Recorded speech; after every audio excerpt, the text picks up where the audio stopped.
So today is the most auspicious day of Sri Gopastami, and also it's on our transcendental Vaishnava Kartik calendar. There's the auspicious disappearance of three great personalities, which I briefly mentioned.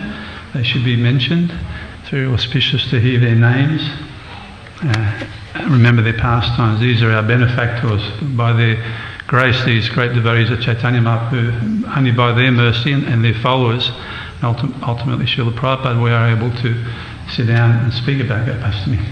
So we're indebted to these great devotees. So today is the three great personalities: Dhananjaya Pandit, disappearance; Gadadhara Das Goswami, disappearance; and Srinivasacharya's disappearance day. So I'll very briefly say a couple of words, and then we'll have class on Gopastami. So Dhananjaya Pandit there's not a lot actually written about him. There's a little bit in the Chaitanya Charitamrita in the Adi Leela chapter 11. Thank you. And he's a very intimate associate of Nityananda Prabhu, and he went in and was involved with the preaching of Lord Nityananda when Chaitanya Mahaprabhu sent them all out back to Navadvip, to Bengal. In the Ganeshapika, he's described his eternal personality. He's Vasudam. He's one of the principal 12 Gopas, 12 cowherd boyfriends of Krishna, and confirmed. And it's very appropriate today. He also said he came of age today, and also he was also initiated as a Gopa and into this. So he's chose today as this most transcendental day to re-enter the eternal Gopastami pastime. Gadadhara Das Goswami is an extraordinary personality in Chaitanya Lila. Also, he was both a servant of Chaitanya Mahaprabhu and Nityananda Prabhu. He's not Gadadhara Pandit from Panchatattva. He's actually a separate personality, considered an expansion of, and he's considered the incarnation of the Yukti, the effulgence of Srimati Radharani, like this, very special. Also, two other personalities. The followers of Chaitanya Mahaprabhu are quite incredible personalities. They can they get along really well. They can share bodies. So also Chandra Kanta, I think it is Kanti, who's also a dear Gopi of Sri Krishna, and Purnananda, who's Srila Prabhupada describes her in the Chaitanya Charitamrita as the girlfriend of Balaram, one of the dearest girlfriends of Lord Balaram. So all these personalities were there. He was a great preacher. He's famous in the Adi Leela. It mentions that he delivered the Kazis with an S, more than one. And when he's famous for this particular pastime and many others. But when his preaching method was very simple. He would just simply ask people to chant Hare Krishna. It wasn't very complicated. He would just please chant Hare Krishna. So one time he was remembering Lord Chaitanya, and he was remembering what Lord Chaitanya, how he delivered the Qazis. So he went to one of the Qazis. The Qazis are like the magistrate of the Muslim government, very powerful personalities. And he went, this was in the evening, he knocked on his door. He said, "My dear Qazi, please chant Hare Krishna." Like this. The Qazi says, "My dear Qazi." He was very respectful. He said, it's a bit late. He says, tomorrow morning I will chant Hare Krishna. But tomorrow, Gadadhara Das Goswami jumped up in the air and danced. "You've begun chanting now. Why not continue?" And the Qazi agreed, and he continued to chant. So he's famous for these sort of activities. He's an extraordinary personality, a combination of the effulgence of Srimati Radharani and these wonderful Braj Gopis. And Srinivasacharya, the third person, also disappeared today. He's an extraordinary personality which you can read a lot about. There's a lot written about his life, and you could give a very long class just about him, but which I'm not going to be able to. But anyway, he was in the second generation, you could say. After Chaitanya Mahaprabhu came, his disciples, especially the Goswamis, they wrote the Bhakti Shastras. And Srinivas and his dear most companions, Srila Narottam Das Thakur, Shyamasundar Prabhu, were all studying under the guidance of Srila Jiva Goswami at a Damodar temple, where also Srila Prabhupada launched his ISKCON movement from.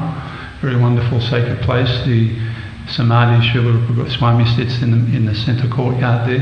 Most Prabhupada said that is the centre of the spiritual universe, that place is so sacred. But anyway, so in that place, they also, the Sankirtan movement was launched, and it decided all the books of the Goswamis, which I'm not talking about a copy of the books, the original manuscripts of all the Goswamis, all their books on palm leaves written, such rare, priceless treasures.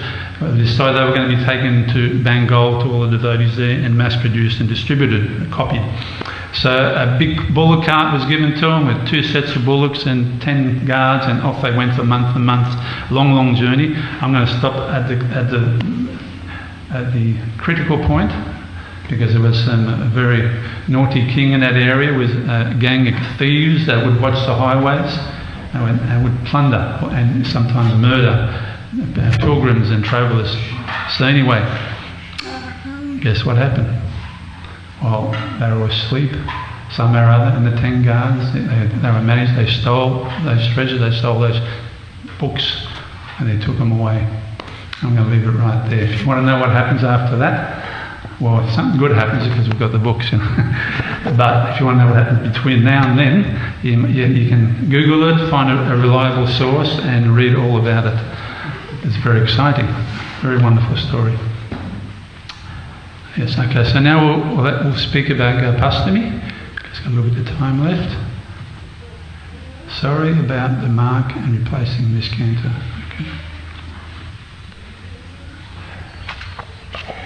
Okay, we're on verse 1 of the 15th chapter of the 10th canto.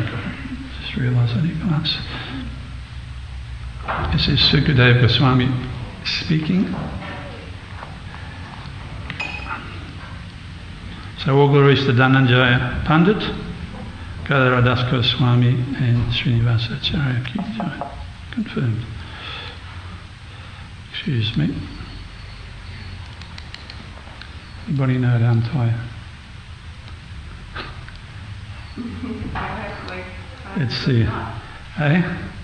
I didn't tie knot, I wound it up, but I won't work like that. Anyway, just remember these 3 names while I'm getting my glasses out. They're very auspicious, and they'll purify your heart like anything. Okay, Om Namo Bhagavate Vasudevaya. Om Namo Bhagavate Vasudevaya. Om Namo Bhagavate Vasudevaya. Om Namo Bhagavate Vasudevaya. Shri Sukobacha Tatascha Pukanda Vayeshito Braje Prabhu Batusto Pasu Pala Samato Yaschayanto Saki Bisamampade Vrindavanam Punyam Mati Vachakatu. Okay, word for word, Sri Sukobacha. Sri Sukadeva Goswami said, Tataha, then, Cha, and Pogandavaya, the age of Poganda, years 6 to 10, Srito, attaining, Raje, in Vrindavan, Babu Vatu, they, Ram and Krishna, became, To, the 2 of them, Pasu Pala, as cowherds, Sammato, along with their friends, Pade, with the marks of their feet,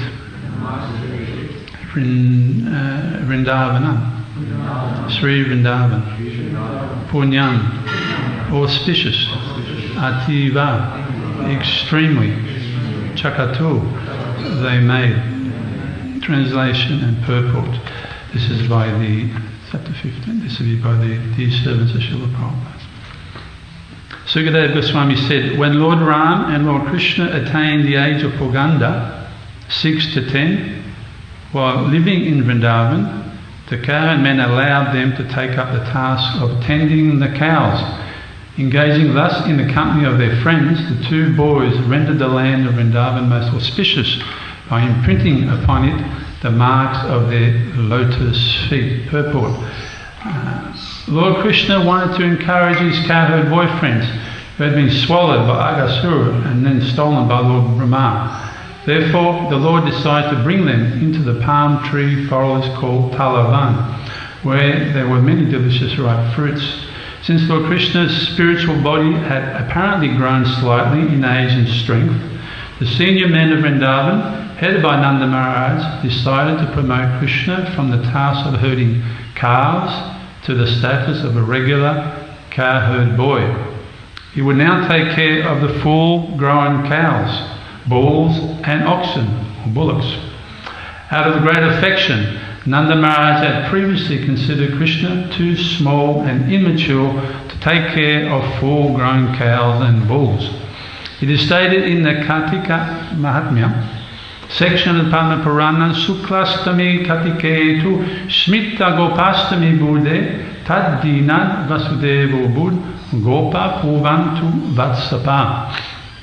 Quote, the 8th lunar day, which is of the bright fortnight of the month of Kartik, which is today, is known by authorities as Gopastami. From that day, Lord Vasudeva served as a cowherd, whereas previously he had tended the calves. End quote. The word Pade indicates that Lord Krishna blessed the earth by walking on her surface with his lotus feet. The Lord wore no shoes or other foot gear, but walked barefoot in the forest, giving great anxiety to the girls of Vrindavan, who feared that his soft lotus feet would be injured. Sukadeva Goswami said, when Lord Ram and Lord Krishna attained the age of Pradanga, 6 to 10, while living in Vrindavan, the cowherd men allowed them to take up the task of tending the cows. Engaging thus in the company of their friends, the two boys rendered the land of Vrindavan most auspicious by by imprinting upon it the marks of their lotus feet. Om Agyanatimananda Seganam Ganam Salakaya Sakshus Unmilitam Dinatasma Eshi Guruve Namaha Panchakalpa Turubishta Kripta Sindhubecha Patitanam Pavanebhyo Vaishnavebhyo Namo Namaha. Jai Shri Krishna Chaitanya Prabhu Nityananda Shri Advaita Gadadhara Srivasari Gaura Bhaktivinoda Hare Krishna Krishna Krishna Hare Hare Hare Rama Ram Ram Hare. So this is an extraordinarily auspicious day. I'll just quickly read this. Srila Prabhupada writes in the Nectar of Devotion, he's describing how Kaliya had poisoned the waters and killed the cows. He severely chastised Kaliya. And Prabhupada continues and says, and he sent Kaliya away actually. And Krishna said, I've been obliged to banish you. Kaliya was residing within the water of the Jamuna, and as a result, the back portion of that river had become poisoned. Prabhupada says, Krishna said at that time that the cows are worshipped even by the demigods, and he practically demonstrated how to protect the cows. At least people who are in Krishna consciousness should follow in his footsteps and give all protection to the cows.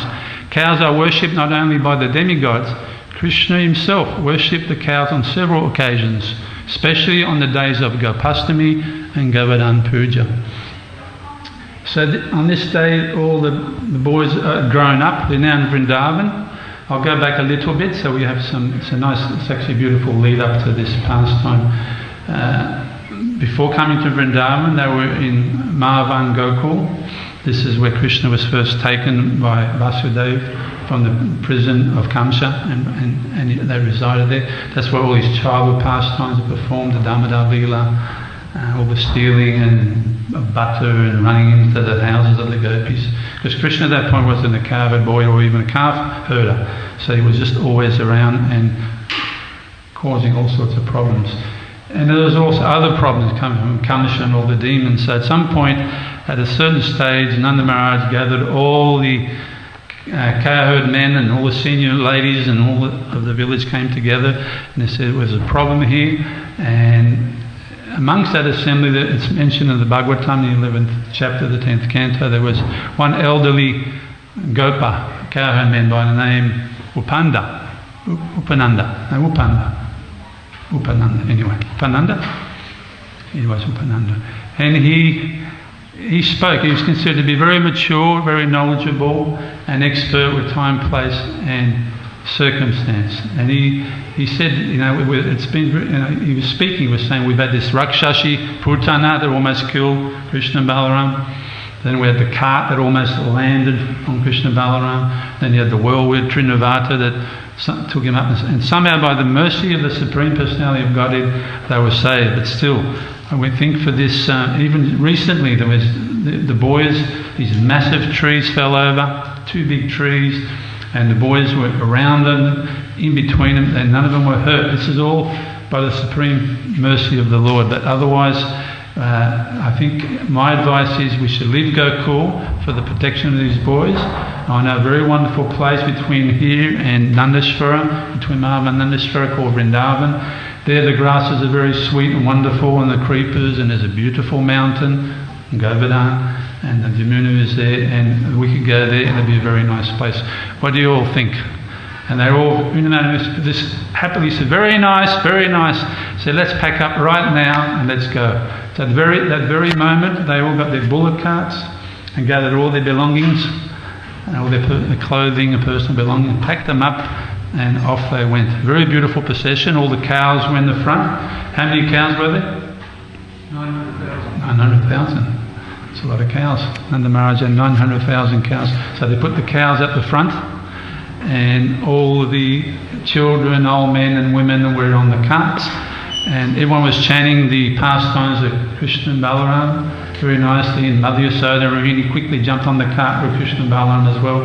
She described they looked very, very beautiful. The ladies were dressed extraordinarily, and the cowherd boys, also cowherd men I should say, also carried their bows and arrows, because it was a long journey through forests and jungles, and off they went, and they tracked all the way north. They had to go quite a long way north to be able to cross the Jamuna. So they're down in the, southeast corner, and they travel right through Balavan and right through to Bandivan is where actually they crossed, they were able to cross, but the cows weren't able to cross, so they went a little bit further up to Bhadravan, and they all crossed over, they met up, and then they travelled nicely south to Vrindavan. And it's described in the Prabhupada's purports in the 11th chapter, and also in the Gopal Champa. When they got there, they got all their bullock carts, and they made a big sort of moon shape, half moon shape, sort of shelter, wall, protection, and the background was very thorny bushes. So they were nicely tucked in and protected, and they camped out, and that's where they first resided when they arrived. And when Krishna and Balaram saw 3 things, they were so joyful. What 3 things did they see that gave them great joy? Can anyone think of one? The sandy banks of the river Jamuna. The sandy banks of the river Jamuna. What else did they see? Govardhan Hill. And where were they? In which forest? Vrindavan forest. So those 3 things gave great joy to these little cowherd boys, and all the gopas and gopis. So at this point, Krishna was coming of age. It's said that when they left Gokul, he was 3 years and 4 months of age. But the Shastras tell us the great personalities, they grow a bit quicker, about 1.5 times the rate. So he was like a 5-year-old boy in mentality and physical appearance. He's a big boy now. And now in Vrindavan, he'd gone off his mother's milk. He was growing up. He was becoming a little bit more mature, a bit more independent. He didn't like his mother dressing him. She'd start dressing him, and he'd run off and finish it himself. He's becoming a big boy now. And big boys don't like to be mummy's boys so much. So this was disturbing to Mother Yasoda, because she could see her little boy was growing up, and that means if he grows up, he's going to go out and tend the cows one day.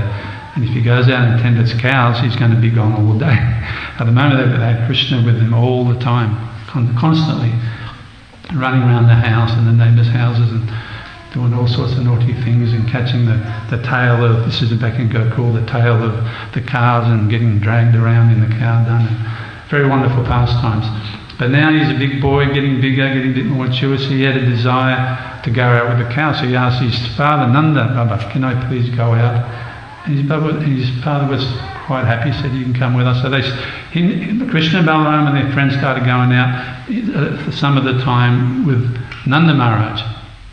And they would pretend to tend the cows and run out the front, and then they'd just go off to the side and play games and had a wonderful time. Sometimes it's even explained they managed to control 5 cows, these little boys, with little like that.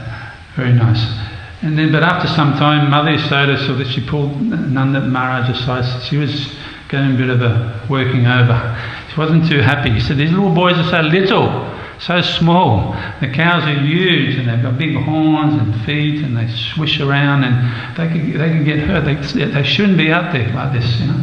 So we don't agree. They shouldn't. They should stay behind like this." So the Nanda Maharaj had to break the news to Krishna and Balaram. They were heartbroken, devastated like this. And this went on, and Krishna and Balaram still became a little bit more mature and started. And at one point they ran off after the cows, and Nanda Maharaj and the cow men. But they didn't find them. They sort of got lost somewhere and ended up playing around for a while, and then found their way back home. At that point, both Nanda Maharaj and Yasoda Mata became extra worried, but now they're running off on their own into the forest. So what can we do? So at this point, they had to call the ISKCON, or all the seniors had to come together, and we have to solve this. So they decided to initiate Krishna and Balaram and their friends into becoming calf herders, not cow herders, calf herders. This is the first initiation. So a big ceremony was organised and a lot of pomp, and the Brahmins were there. There was mantras and blessings, and the boys were bathed and dressed very beautifully, and there was an initiation, and they were given 4 things. I've got a bit of a quiz along this class so they keep everybody awake. So it's four things were given to them at initiation. Can somebody name one thing that was given to them? Stick? Someone say stick? Yes, a cow herding stick. Arrow, yes. A rope for tying the cows at milking. Because everyone knows when you milk a cow, and they kick the bucket. So all the cow men and women always had their rope for tying the cow at milking. Third thing? Pardon? Cow horn, yes. Cow horn. And one last thing? Oh, yes. Krishna's flute. So they're all given these wonderful items, and they had their belts, like I got my belt today, and they were tucking them in, these little boys. Sometimes they would hang the horn off the belt or tuck it in, and the flute and the stick, and off they went. And now they were going out. They were going to be herding calves. And this was somewhat pacifying to Mother Yasoda, because when they herded cows, they didn't go so far and they didn't go for so long, and they knew where they were. They were just close by the village, and they were able to send lunches to them. The ladies would deliver little lunch packs, and this was the inauguration of what would become Krishna and the cowboys' daily activities from the rest of his stay in Vrindavan and before going to Mathura. So this went on for some time. They were going out, but after some time, Nanda Maharaj noticed that Krishna, he was becoming more mature, more independent, more inquisitive, and he'd spent time on the laps of the cowherd men and the brothers of Vasudeva. But he noticed that, Nanda Maharaj, he noticed that he was having quiet talks with his brothers, and Nanda wasn't involved with these conversations. And Nanda Maharaj had become a bit curious, so eventually he inquired from his brothers, "What is Krishna talking to you about in secret?" And Nanda Maharaj's younger brother spilt the bin, couldn't hold it back. He said, "Krishna wants to herd the cows." Nanda Maharaj was really devastated at this point. And then another brother said, but he tried to pacify him. He said, "You shouldn't be out there. You're the head of our village. You should stay home and relax." And Krishna feels like he's responsible enough to take out the cows. He wants to take out the cows. So this became a real concern. And Krishna was sort of, when he was around Nanda and Yasoda, he would sort of tap his arms, to show that he was strong and tough and he could do it. He was trying to convince them in subtle ways. And it became a bit of a crisis, it said, because the cows got the wind of it, that Krishna wanted to take the cows out. So they were starting to refuse to go out. Some of them were staying in their stalls. And they went on strike. So they quickly called us ISKCON again, called all the seniors and had a meeting, and they decided there and then that they were going to initiate Krishna to become a full-grown cowherd boy. And this is the Gopastami. So for several days it was promoted and advertised, and this second initiation was even grander than the first. So much wonderful things, auspicious things were done by the Jagyas and whatever they did to make it wonderful. All the mothers blessed the boys and the men blessed the boys, and mantras were chanted. And again they were given, Nanda Maharaj gave Krishna a very beautiful jewel-studded cowherd stick. And Mother Yasoda, she put anointed tilak on Krishna to say he would be protected by this. And this is a very joyous occasion. Krishna and Balaram and all his friends were going to be full-fledged cowboys and in charge, and out they would go. The difference now, they would go out from morning to evening. So this is quite a devastating moment for the residents of Braj, especially the gopis and the elders, because now they would not see Krishna through the evening and only catch him on the way out in the morning. So this was Mother Yasoda's heart was starting to begin to dive very deep into Ripalamba Bhav. That separation, she was feeling great separation from the literal Krishna, because they were still little boys.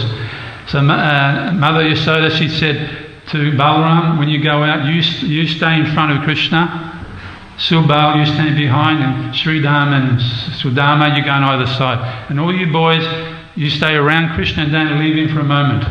And the boys were very obedient. Yes, Mother. It's a very nice instruction to get. Don't leave Krishna for a moment. So off they went. Mother Yasoda, this is a different description of this very moment. This is my favourite one, is when Mother Yasoda goes to the gate and sees Krishna out. Actually, first of all, I'll go back later and talk about something else about this wonderful dust of Vrindavan. But anyway, so Mother Yasoda, she went to the outer gate of the compound where usually she would see him out to herd the calves. She would follow him out a bit. This time Krishna says, "No, Mother, you stay on this side of the gate. I'm a big boy now." She wasn't allowed to go any further past that gate. And then she got down on her knees to embrace Krishna. She said, "No, you stand up. I want to look up at you. I'm a big boy now." So they embraced. And there's you can try and envision as best as we can this beautiful moment. Mother Yasoda is facing the cows. Krishna is facing Mother Yasoda at the gate. They're embracing. Mother Yasoda's eyes all of a sudden go towards the cows, and all the cows are looking very anxious and very beautiful, and they're in a pose that's considered the most beautiful pose that you can see a cow. The cows are beautiful from all angles, but in this particular pose, the cows are facing out and their heads are turning. So you see the back of the cow with the tail swishing and their heads, and they're looking at Krishna. And Krishna looks up at Mother Yasoda and he sees that she's looking, and what does he do? He also turns his head. And that is also the most beautiful side of Krishna. So the cows are seeing the back of Krishna with his head turning, and they see each other, and Krishna has to let go Mother Yasoda, and off they go. And they're basically telling Mother Yasoda, "It's our turn, let him go, he's ours." And they've been waiting for a long time. So, and again, there's a further description that actually the cows wouldn't go. And why wouldn't they go? Because normally when you herd cows, we've all herded cows at one time or another, you're behind them and just sticks and up, up, up. Maybe someone will run ahead in case they're going to take a wrong turn, but generally you herd cows from behind. But the cows, they didn't want to go, they didn't want Krishna behind, they wanted Krishna in the front. Because they want to see Krishna. So it's interesting, because I was thinking about this point, when you see all the paintings of Krishna depicted with the cows, he's always at the front of the cows, isn't he? And you see like thousands of cows behind him. You never see a picture of Krishna at the very back and the cows at the front. It's always Krishna. So this is quite a unique. And off they went. The Mother Yasoda went back inside, and she was sobbing and weeping, and she was heartbroken. The little boy was now out all day long, all day long. So this is very moment, it's considered the moment of Gopastami, when Mother Yasoda and Krishna disembraced, and Krishna turned around and went off.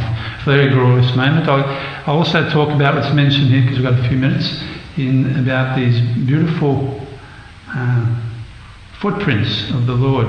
It's also explained by this, because Krishna now had come to, this is probably a year or so after he first tended cows, because now it mentions in this verse he's between 6 and 10 with Podanga age, which is, again, he was younger than that technically, but he was achieved that age physically and mentally. And it's explained it was a bit heavier now. And the imprints, the auspicious markings on his feet were more profound. So now that you would see definite markings on the beautiful soft sand of Vrindavan. I'll go back to the calf herding initiation. How did this sand become very soft? Mother Yasoda, as we know, that this Srila Jiva Goswami tells us a story that Yasoda Mata wanted Krishna to wear some shoes. And he said, Mata, we are servants of the cows. We don't wear shoes. If you have to give me shoes, you have to give shoes to all the cows. And there was 900,000 cows. A bit problematic for Mother Yasoda. How many pairs of shoes? How many shoes is that? They have 4 feet, remember? 3.6 million. That's a serious sort of shoe order to get in through eBay or anything else. There was no time to get it in. So she had to. So, but somebody, a great personality became especially happy at that moment. Who would that be? Who's going to be the beneficiary of this Krishna wearing those shoes? Oh, the ground. And the ground's called? Bhumi. Mother Bhumi was in great ecstasy. And she's considered more fortunate than even the ground of Vaikuntha. Because in Vaikuntha, Lord Narayan wears shoes. He doesn't, so his bare feet don't touch even the Vaikuntha ground, which is transcendental also.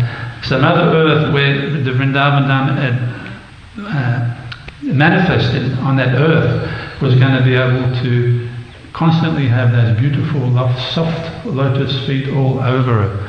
How nice is that? So she's very, very fortunate. So she was also concerned, but he's going to walk up and there's thorns and pebbles. The Mother Bhumi, the earth itself, the planet Earth, she organised all the cows to go out that night and just crush with their hoofs all the pebbles and the thorn, and it was a beautiful soft dust. Anybody seen that soft dust of Vrindavan? Govardhana? Anybody that hasn't seen it?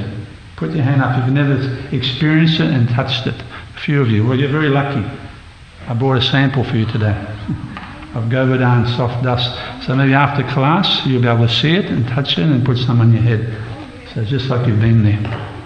Beautiful dust. Others are welcome also. But we'll give priority to the first time dust touches and sprinklers on their heads. I don't know what the official titles are. So in this way, Krishna and the cowboys were able to go into this beautiful, soft, sandy. Still, the gopis were in anxiety. So today is this glorious day. Today is celebrated. Unfortunately, because of the corona demon, we can't have our nice festival like we had last year. So as much as you can, if you're going to pat some cows, today we brush the cows and feed them and decorate them. We're going to be doing that ourselves with the bullocks today. Find some feed somewhere, some carrots or apples. You might have to steal them from somewhere. I won't tell you where that way, but you may, and over the fence, give them a little scratch and a pat. The cows is particularly adored today, but they're adored every day. Krishna's Nitya Lila, eternal pastime, this is another reason why he was hankering to herd the cows. This is his eternal activity. Krishna does this every day, forever, herd the cows, which is extraordinary. There's other activities when he comes, these are called Nitya Lilas, Nitya Lilas. When he comes here, he also as temporary or, other activities like killing demons, but the herding of the cows, that goes on forever. That's all he does. The Supreme Being, the cause of all causes, that's his activity. It's very, very wonderful. And he enjoys very much with his boyfriends, and they come across the girlfriends as well sometimes. And also things go on and fun and play, and it's extraordinary, wonderful. And by the mercy of Srila Prabhupada and all the followers of Chaitanya Mahaprabhu, we've been given this great introduction to this most wonderful realm of Vrindavan, this Gokul, the place where all the cows and the cowboys wander and all the milk products. I guess it won't be very popular with the vegans in the spiritual world, but you never know. I shouldn't say that, it's not politically correct.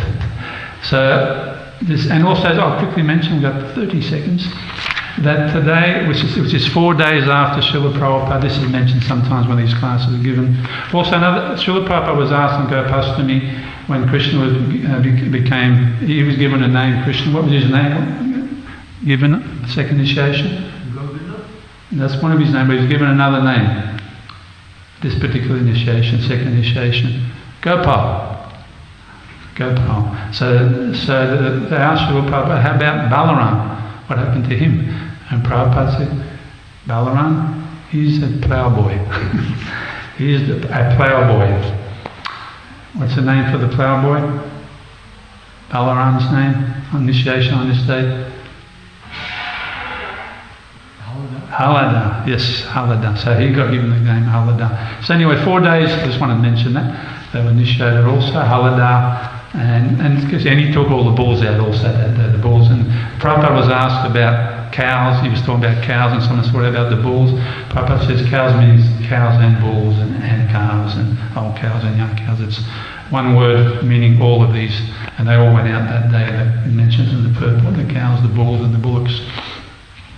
4 days after Srila Prabhupada's disappearance, this is also on Gopastami today, is when they took Srila Prabhupada's little murti for the first time, beautiful little murti of Srila Prabhupada, and a beautiful photo of Prabhupada, and he did a Govardhana Parikram of Srila Prabhupada was desiring.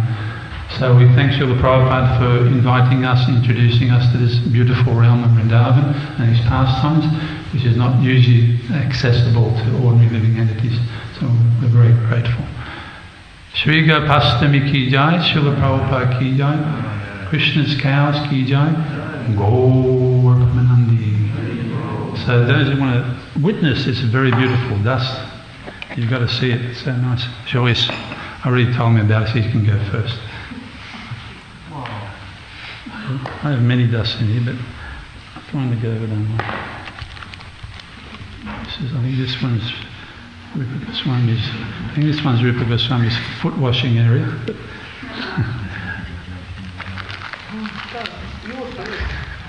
Oh, look at it! Look at it! Better put some light on it. It's actually shining. It has gold.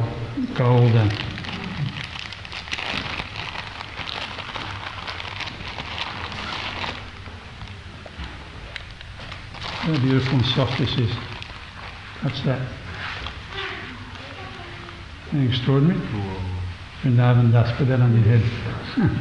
In your mouth, put your head. You can put it in your mouth and the ears, wherever you like. Put it on your head too. You can eat it, you can drink it, you can sweat. Isn't it beautiful? It's extraordinary, isn't it? I just want some on my head. You've never been there, eh? I have, eons ago. Is this from Govardhana, this dust actually? Yes, I've been there. Me too. Yes. Good on you. Anybody else on this auspicious day, Gopastami? Come have a look. Isn't it beautiful? No, yes. You can touch it. You touch it. Yeah, touch how soft it is. See the gold particles in it? It's shiny. It's on your hand. You can eat some if you want. Thank you. See that beautiful dust, touch it. That's what the cows did, hey? Yeah. How fine that is. There's some dust fine like that. Beautiful. It's extraordinary, isn't it? There you go. Thank you. Look at that. Touch it. That's what the cows did. How soft is that? This is from the spiritual world. If it's somebody here today, see it down there. That's how beautiful is that? Wow. That is fine, isn't it? Yeah, it's so fine. That is spiritual dust. Extra fine. Yeah. And just like me. You can touch it. There we go. Isn't it beautiful? Very nice. It's so fine, isn't it? Yeah. You can see all the shiny bits in it? Yeah. It's got glitter in it. Yeah. I think it's gold. Eh? All goes to the... See, touch it. See how beautiful. See how glitter it is? It's extraordinary, isn't it? It's a sacred dust. If I had more, you could roll in it, but there's not enough of that. Oh, my little man, eh? That's for you. A bit more tasty. And tomato.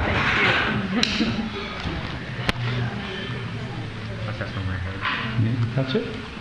That's incredibly soft, isn't it? You can have some dinner.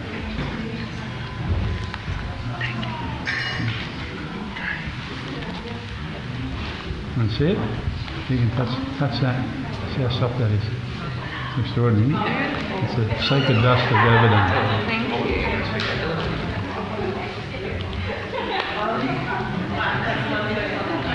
That's down. How beautiful is it? Raj Raj. This is from Govardhana, isn't it? This is from Govardhana, is it? Wellington? Lovely. Very good. So, circular flower. Correct there. That's Satusha.